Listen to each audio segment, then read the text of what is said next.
Morning guys, here we are, and the Sunday match down on Port Talbot Dock.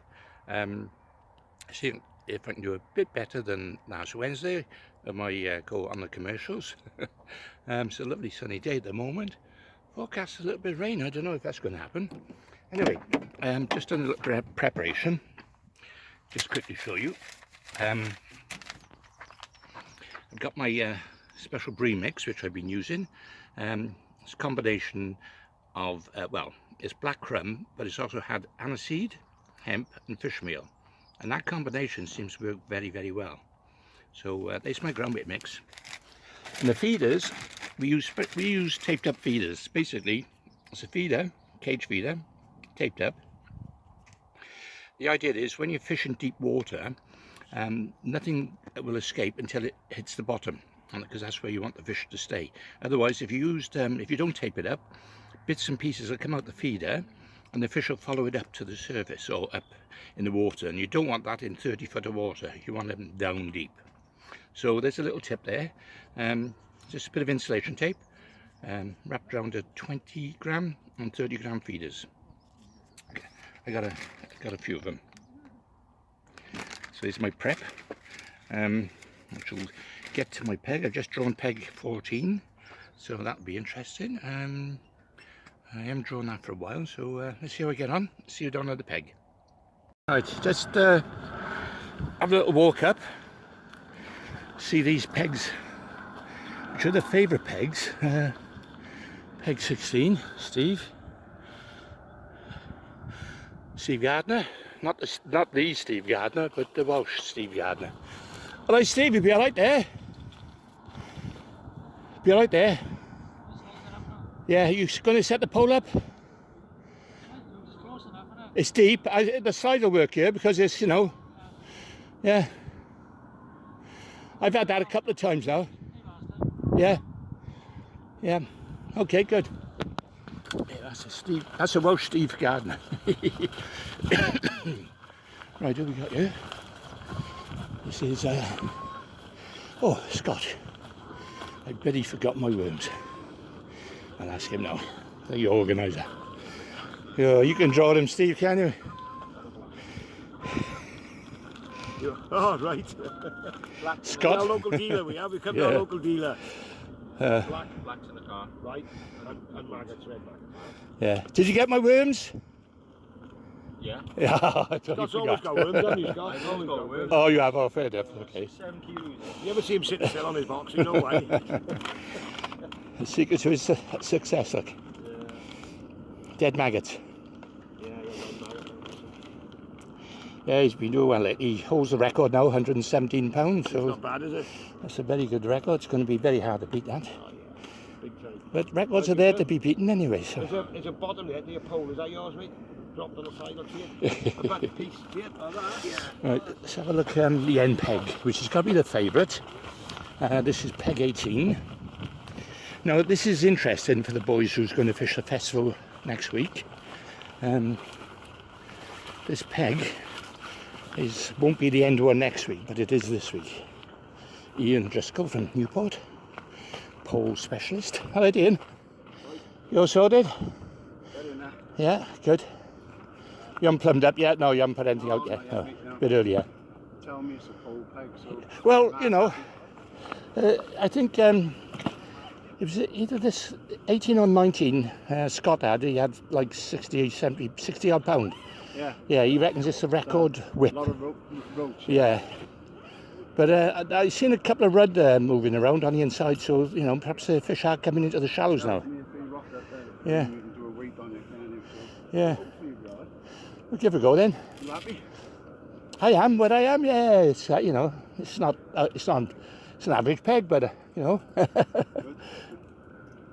Right, let's get back then. Okay, I'm just getting ready now, just getting my bait prepared. There's not many matches left now, so I'm going to show you a few more tips that I've been using. You know, obviously gives me that little bit of advantage.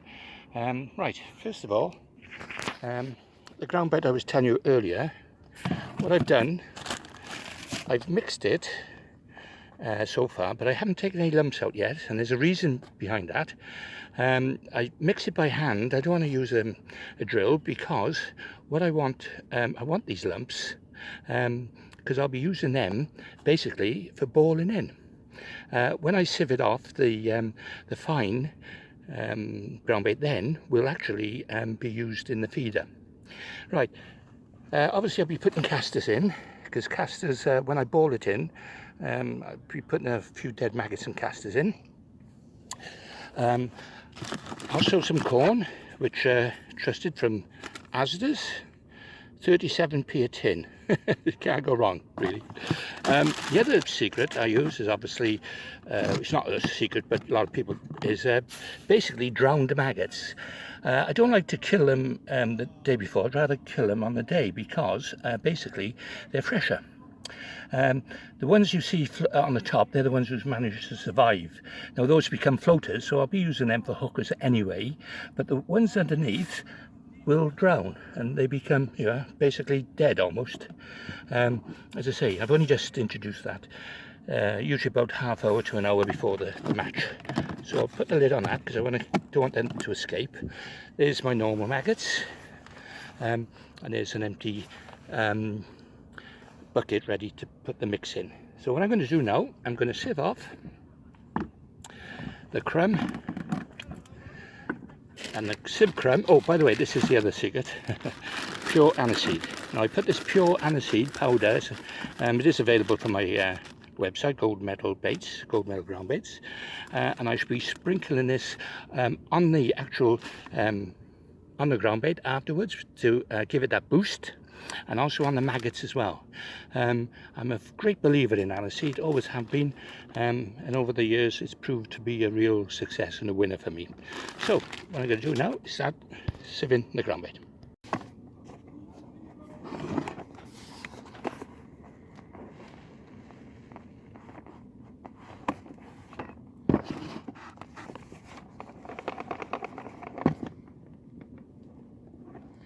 Pushing through the lumps, well, not all of them, just the ones that will go through easy, and I'm left with this. I'll show you now. There's the lumps, and I'll be using that for balling in. Bear in mind, this will break up over a period of a few hours, hopefully. So I'm going to do, I'll transfer these into a spare bucket. Hang on, Clive. I can't quite see it. That's my balling mix. Sorry, people looking, trying to see what I'm up to. So there you go.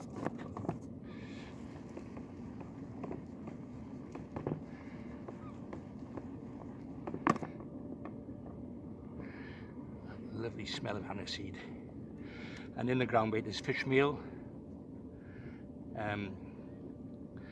Little secret is a little bit of garlic and some hemp. Crushed hemp, that is.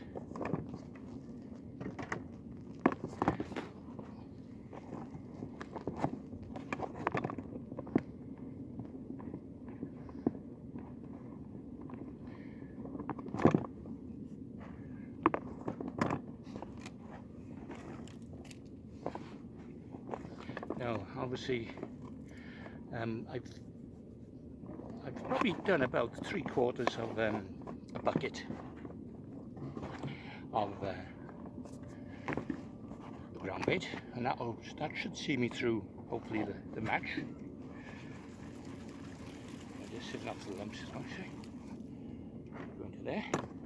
Yeah, I'll show you what I'm left with. There's a fine mix then, and this is for plugging in the feeder.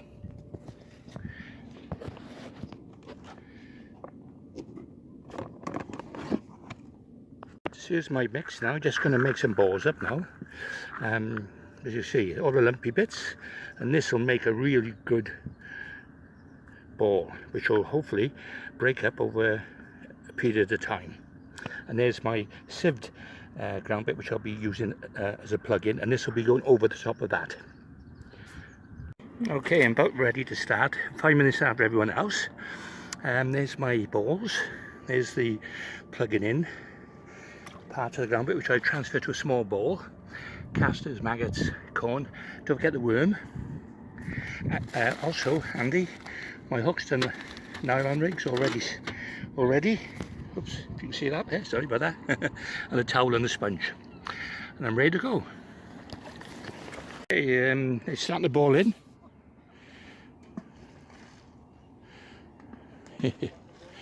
Now, that's my next secret.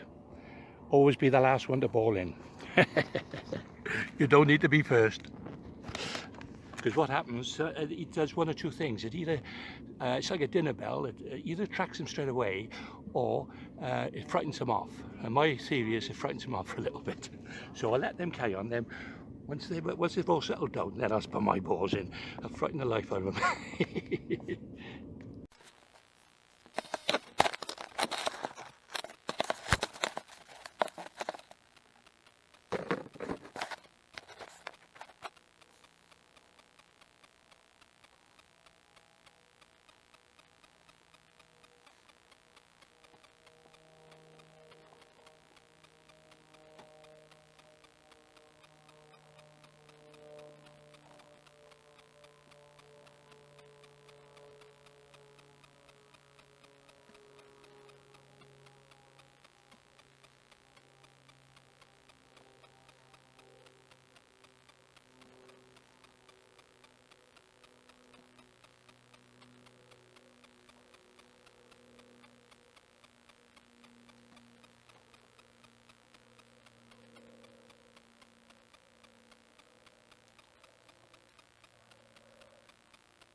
you. Good. Good fishing down there last week, was it? Oh, brilliant, yeah. Nice for the kids to see it, isn't it? Yeah. Well, I've got quite a few following now on Facebook and, YouTube. Brilliant. So, Great, hopefully, guys. yeah, we get a few down here, like. Yes.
Okay,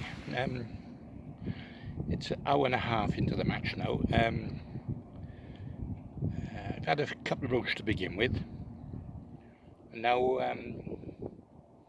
just had a few skimmers. I've gone out. Oh, I got a big one on. Hang on, up here now. Yeah, before I got rudely interrupted,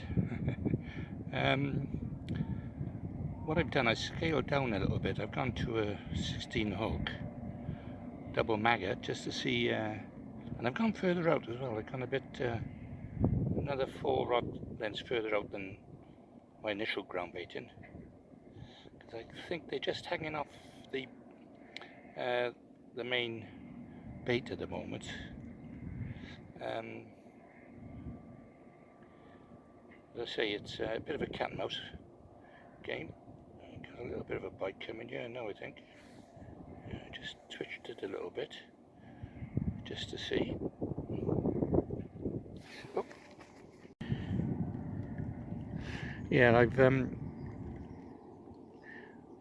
come back on the inside again with a shorter rod. I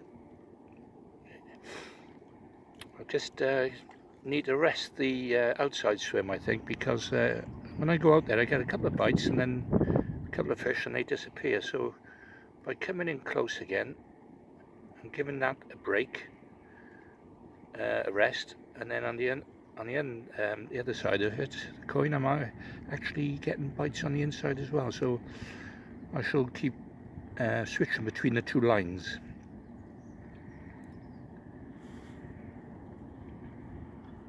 Ooh.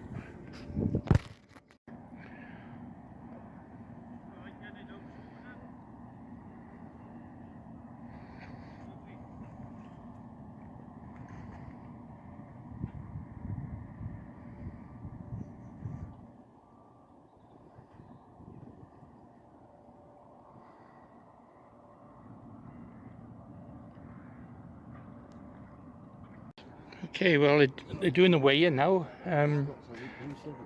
Was it £11 is bloody hell? £11.5 winning. So I don't know. I think Sean's probably done it today. He's shaking his head. I think he has. Yeah, he's had a few next to me. Yeah, lots of small stuff. Let's go down and look. Ah, it's only, yeah. Clive Branson, people got a stony bream, mate. Yeah, I know, spawny bream, yeah. One. Nah. Well, they rocked up 20 to 3, that's where I most my fish. Yeah. Nice bag of roach, considering I didn't see you catch them. Yeah, to be honest, there's most of them at the end. It's a nice bag of roach, yeah. With a little flurry at the end. Yeah. There's something not right. Yeah. They're still spawning these fish.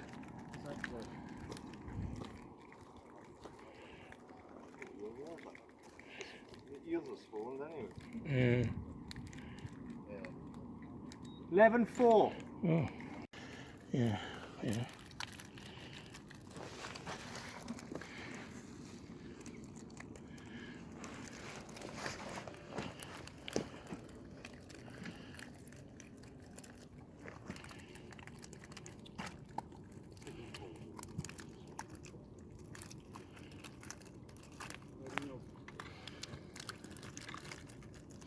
Thanks, son. It's not looking pretty for the fucking camera, no way.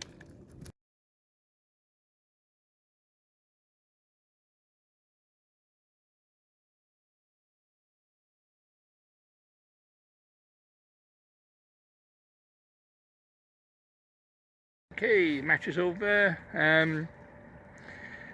I've had mainly all roach. Had one £3 bream at the death, weighing £14.2 for third. It was definitely a roach day today, because the winner, Clive Roberts, at £19 on the pole, and Sean Parsons was third with £16. So they weren't a big weights, and they wasn't much between the top three. It was, I think there was £13 just after me and a couple of 11. So anyway, been an enjoyable day, and hope you've picked up a couple of little tips on road fishing on the feeder. All I know is hard work. You've got to keep at it. I'd rather sometimes better just sit there and wait for the bream to come, I think. But there you are. Anyway, just starting to rain now, so I think I'm going to better pop off home, and I'll see you next time.